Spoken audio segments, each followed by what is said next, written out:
रावण ने भगवान शिव को मृत्युंजय अजर अमर सर्वेश्वर मानकर भक्ति की, 10 बार शीश काटकर समर्पित कर दिया, जिसके बदले में युद्ध के समय 10 शीश रावण को प्राप्त हुए, परंतु मुक्ति नहीं हुई। राक्षस कहलाया। यह दोष रावण के गुरुदेव का है, जिस नादान हकीम ने वेदों को ठीक से न समझकर अपनी सोच से तमोगुण युक्त भगवान शिव को ही पूर्ण परमात्मा बताया। दंडवत गोविंद गुरु बंदो अभिजन सोए, पहले भय प्रणाम तिन नमो जो आगे होए। कबीर गुरु को कीजे दंडवत कोट कोट प्रणाम, कीट न जाने ब्रंग को यो गुरु कर आप समान। हाँ तो श्रोता बंधु, आज मैं आप लोगों के सामने महाशिवरात्रि क्यों मनाई जाती है, क्योंकि महाशिवरात्रि का पर्व नजदीक ही है। बोलिए सत्य गुरुदेव की जय, बोलिए बंदी छोड़ सतगुरु रामपाल जी महाराज की जय। जिस समय श्री रामचंद्र जी पुत्र दशरथ राजा अयोध्या वनवास का समय बिता रहे थे, उस दौरान सीता जी का अपहरण लंका के राजा रावण ने कर लिया। श्री राम को पता नहीं था। सीता जी के वियोग में श्री राम जी विलाप कर रहे थे।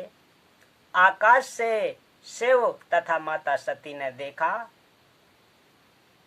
सती ने शिव जी से पूछा कि वह व्यक्ति इतनी बुरी तरह क्यों रो रहा है, इस पर क्या विपत्ति आई है। श्री शिव जी ने बताया कि यह साधारण व्यक्ति नहीं है, यह श्री विष्णु जी हैं, राजा दशरथ के घर जन्मे हैं, अब वनवास का समय बिता रहे हैं। इनकी पत्नी सीता जी भी इनके साथ आई थीं, उसका किसी ने अपहरण कर लिया है, इसलिए दुखी हैं। सती जी ने कहा कि मैं सीता रूप धारण करके इनके सामने जाऊंगी, यदि मुझे पहचान लेंगे तो मैं मानूंगी कि ये वास्तव में भगवान है। शिव जी ने सती जी से कहा था कि यह गलती ना करना, यदि आपने सीता रूप धारण कर लिया तो मेरे काम की नहीं रहोगी।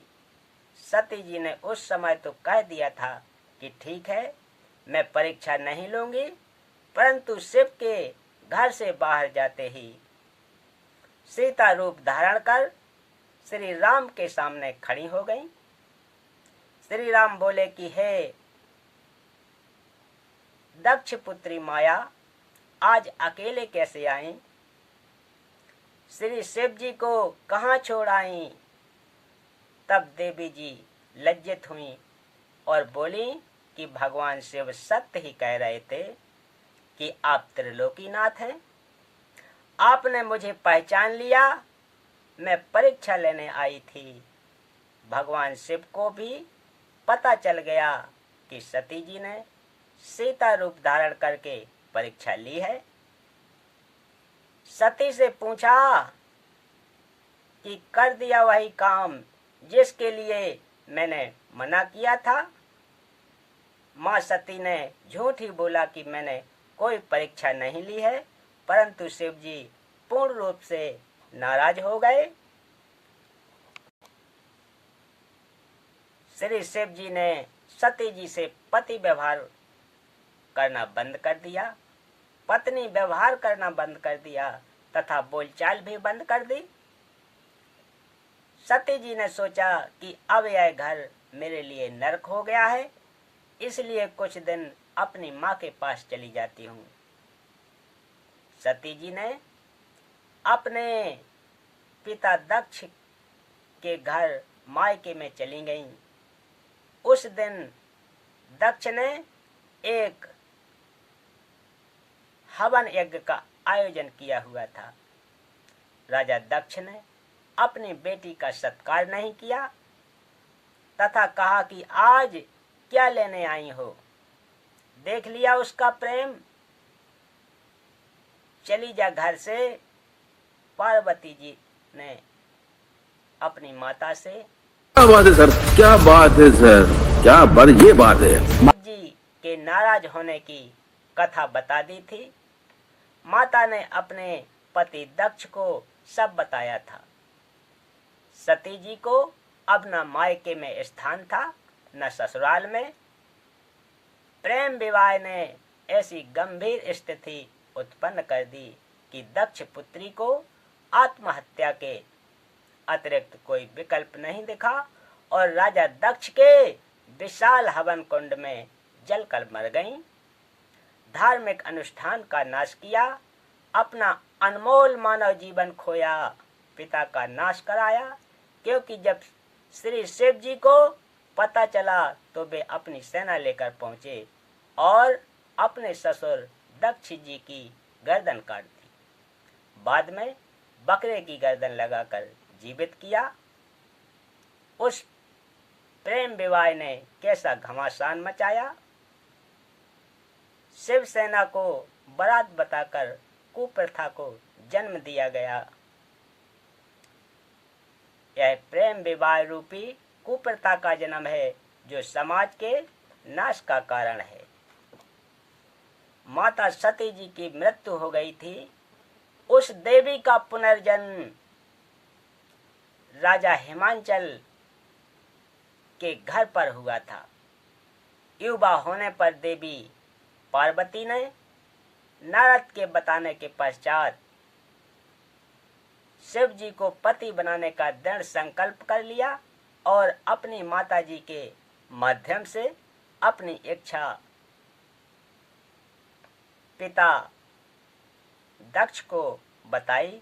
जो राजा दक्ष ने कहा कि वह शिव जी मेरा दामाद बनने योग्य नहीं है, क्योंकि वह नग्न रहता है, केवल एक मृग छाल पर्दे पर बांधता है, शरीर पर राख लगाकर भांग के नशे में रहता है, सर्पों के साथ रखता है।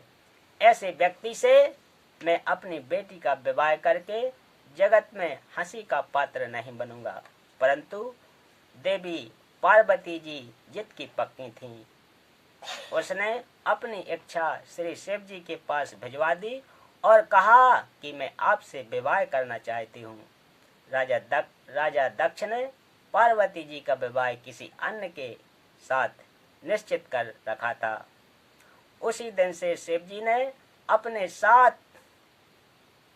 हजारों की संख्या में भूत प्रेत भैरव तथा अपने गणों को लेकर विवाह मंडप पर पहुंच गए। राजा दक्ष के सैनिकों ने विरोध किया। शिव की सेना और दक्ष की सेना में युद्ध हुआ। पार्वती ने शिव जी को वरमाला पहना दी। पार्वती को बलपूर्वक लेकर श्री शिव जी कैलाश पर्वत पर अपने घर ले गए। कुछ व्यक्ति कहते हैं कि देखो, शिव जी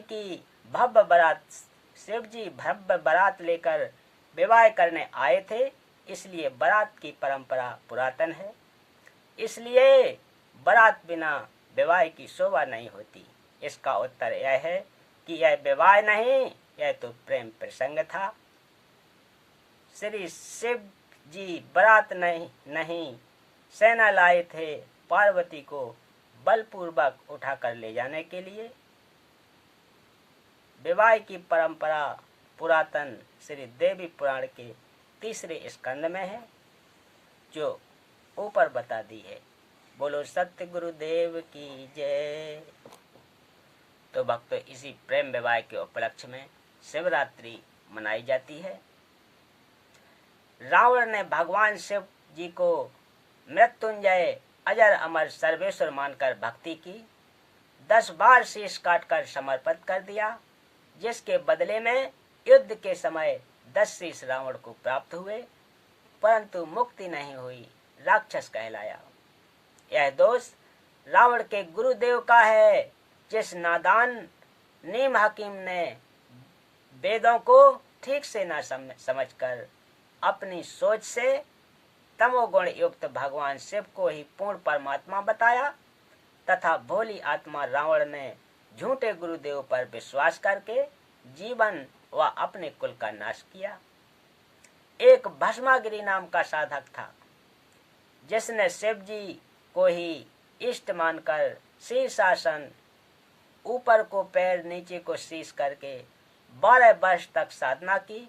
भगवान शिव को वचनबद्ध करके भस्म कांडा ले लिया। भगवान शिव जी को ही मारने लगा।